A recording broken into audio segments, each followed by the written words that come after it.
gerak melalui ruang hampa hingga mengalami tarikan oleh gaya gravitasi benda angkasa.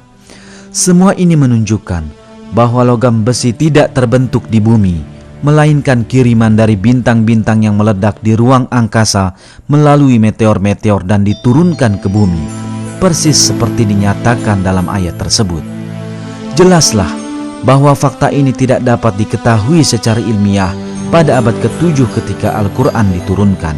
Dan kami turunkan besi yang padanya terdapat kekuatan yang hebat dan berbagai manfaat bagi manusia.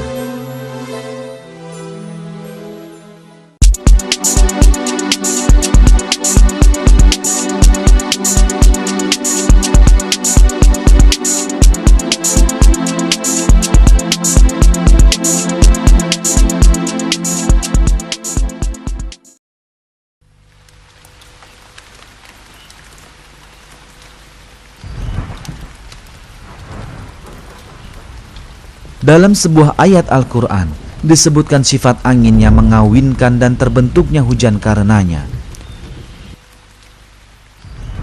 Dan kami telah meniupkan angin untuk mengawinkan, dan kami turunkan hujan dari langit, lalu kami beri minum kamu dengan air itu, dan sekali-kali bukanlah kamu yang menyimpannya. Dalam ayat ini ditekankan bahwa fase pertama dalam pembentukan hujan adalah angin.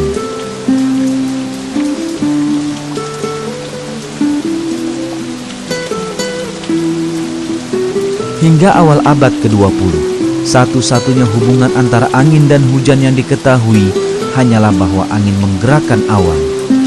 Namun, penemuan ilmu meteorologi modern telah menunjukkan peran mengawinkan dari angin dalam pembentukan hujan.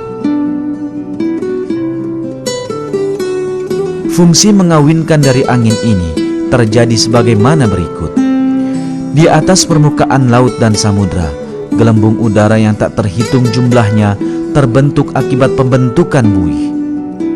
Pada saat gelembung-gelembung ini pecah, ribuan partikel kecil dengan diameter 1/100 mm terlempar ke udara.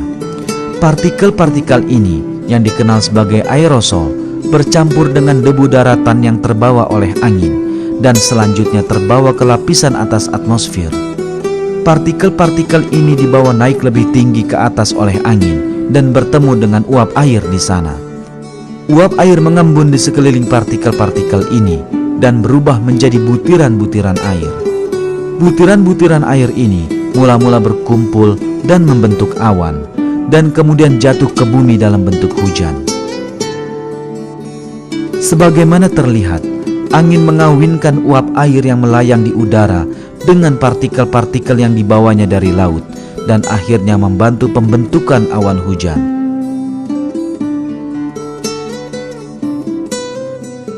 Apabila angin tidak memiliki sifat ini, butiran-butiran air di atmosfer bagian atas tidak akan pernah terbentuk dan hujan pun tidak akan terjadi.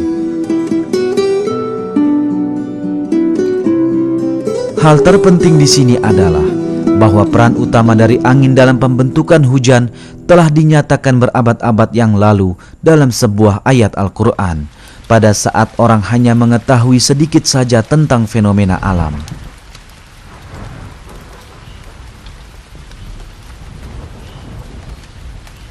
Fakta lain yang diberikan dalam Al-Quran mengenai hujan adalah bahwa hujan diturunkan ke bumi dalam kadar tertentu. Hal ini disebutkan dalam surat Az-Zukhruf sebagai berikut. Dan yang menurunkan air dari langit menurut kadar yang diperlukan. Lalu kami hidupkan dengan air itu negeri yang mati. Seperti itulah kamu akan dikeluarkan dari dalam kubur.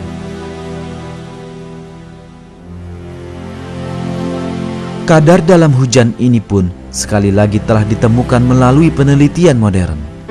Diperkirakan dalam 1 detik sekitar 16 juta ton air menguap dari bumi. Angka ini menghasilkan 513 triliun ton air per tahun. Angka ini ternyata sama dengan jumlah hujan yang jatuh ke bumi dalam 1 tahun. Hal ini berarti air senantiasa berputar dalam suatu siklus yang seimbang menurut ukuran atau kadar tertentu.